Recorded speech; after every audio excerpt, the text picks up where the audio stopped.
அவருடைய பரிசுத்த நாமத்திற்கு மகிமை உண்டாவதாக. இயேசு கிறிஸ்து சிலுவையில் பேசின 6வது வார்த்தை முடிந்தது. யோவான் 19ஆம் அதிகாரம் 30ஆம் வசனம். யோவான் 19ஆம் அதிகாரம் 30ஆம் வசனம். இயேசு காடியை வாங்கின பின்பு முடிந்தது என்று சொல்லி தலையை சாய்த்து ஆவியை ஒப்பு கொடுத்தார். இயேசு முடிந்தது என்று சொன்ன வார்த்தை மகா சத்தமாக சொன்னாங்களாம். இயேசு ஏன் முடிந்தது என்று சொன்னார் என்பதையும் அந்த வார்த்தையிலிருந்து நமக்கு கிடைத்த நன்மை என்ன என்பதையும் நாம இன்னைக்கு தியானித்து தெரிந்து கொள்ள போகிறோங்க. இயேசு முதலாவது இந்த உலகத்திற்கு வந்த நோக்கத்தை நிறைவேற்றினாராம். இந்த வசனத்தை வாசிச்சு பாருங்க. யோவான் 17ஆம் அதிகாரம் 4ஆம் வசனம். யோவான் 17:4ஆம் வசனம். பூமியிலே நான் உம்மை மகிமைப்படுத்தினேன், நான் செய்யும்படி நீர் எனக்கு நியமித்த கிரியையை செய்து முடித்தேன். நாம் வாசித்த இந்த வேத வசனத்தில் சொன்னது போல பிதாவானவர் இயேசு கிறிஸ்துவை இந்த உலகத்திற்கு அனுப்பினதற்கு காரணம் இருக்குங்க. இயேசு கிறிஸ்துவ கிட்ட என்னெல்லாம் சொல்லி அனுப்பினாரோ, என்னெல்லாம் கட்டளையிட்டு அனுப்பினாரோ அதை இயேசு கிறிஸ்து தம்முடைய ஊழியத்தின் மூலமாக எல்லா காரியங்களையும் செய்து முடித்து நிறைவேற்றினாராம். அதை தான் சிலுவையிலே முடிந்தது என்று சொன்னாங்க ஏசப்பா. மேலும் முடிந்தது என்று சொன்ன வார்த்தையிலிருந்து நமக்கு கிடைத்த நன்மைகளை பாயிண்ட்ஸா இப்போ பார்க்க போறோங்க. முதலாவது, சாத்தானை சிலுவையிலே ஜெயித்தார்.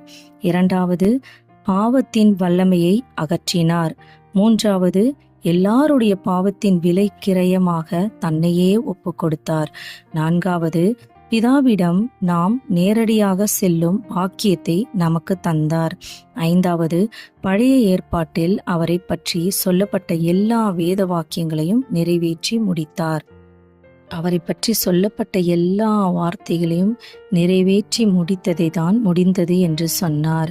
மேலும் முடிந்தது என்ற வார்த்தை தோல்வியை இல்லைங்க, வெற்றியை தான் குறிக்கிறது. இரத்தம் சிந்துதல் இல்லாமல் பாவ மன்னிப்பு கிடையாது என்று வேதவசனம் கூறுகிறது. எனவே எந்த பாவமும் செய்யாத இயேசு கிறிஸ்து நம்முடைய பாவங்களுக்காகவும் நம்முடைய அக்கிரமங்களுக்காகவும் அவர் அடிக்கப்பட்டார், நொறுக்கப்பட்டார். அவருடைய சரீரத்தை முழுவதுமாக சிலுவையிலே ஒப்பு கொடுத்தார். அவருடைய சரீரத்திலிருந்து இருந்த இரத்தம், கடைசி சொட்டு இரத்தம் வரைக்கும் ஆட்டுக்குட்டியானவர் நமக்காக சிலுவையிலே மரித்தார். இனி கவலைப்பட வேண்டியதே இல்லைங்க. நம்முடைய பாவத்திற்காக இயேசு கிறிஸ்துவே தண்டனை ஏற்றுக்கொண்டாங்க. சிலுவையில ஜெயத்தை பெற்று நமக்காக வெற்றியை தந்தாங்க. அந்த வெற்றி எப்பேற்பட்டதுன்னா, உங்கள் குறைவுகள் எல்லாம் அந்த வெற்றி நிறைவாக்க போகிறது. உங்கள் வறுமையை எல்லாம் நீக்க போகிறார். உங்கள் சத்துருவுக்கு முன்பாக உங்களை தலையை உயர்த்த போகிறார். உங்கள் வியாதியிலிருந்து விடுதலையை தரப்போகிறார்.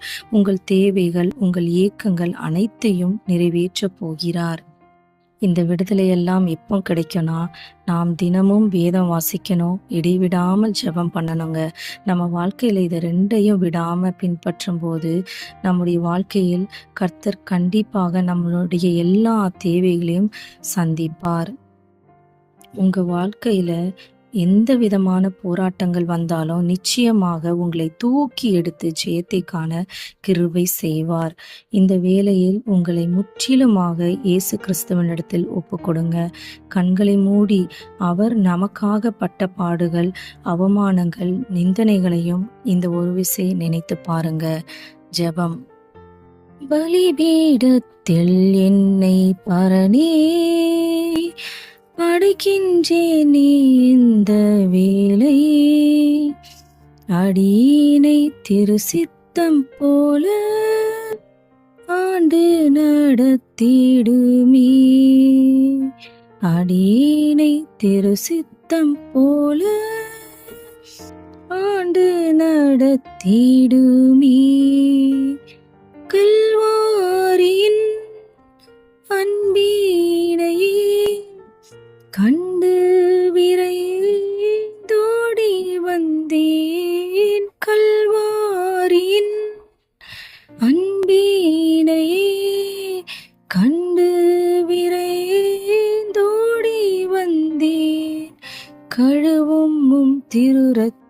ரத்தத்தாலே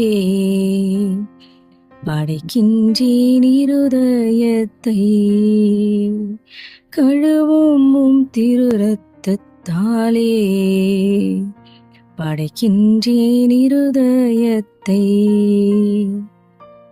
ஆம் தகப்பனே, அப்பா, இந்த வேளையிலே கர்த்தாவே, யாரெல்லாம் கர்த்தாவே உம்முடைய பலிபீடமாகிய அப்பா ஸ்தோத்திரிக்கும் கர்த்தாவே உம்முடைய பாதத்தில் தன்னையே அர்ப்பணிக்கிறார்களோ அவர்கள் ஒவ்வொருவரையும் ஆண்டவரே, ஒவ்வொருவருடைய ஆவி, ஆத்மா, சரீரம் அனைத்தையும் உம்முடைய கரத்திலே ஒப்பு கொடுத்து ஜெபிக்கிறேன் கர்த்தாவே.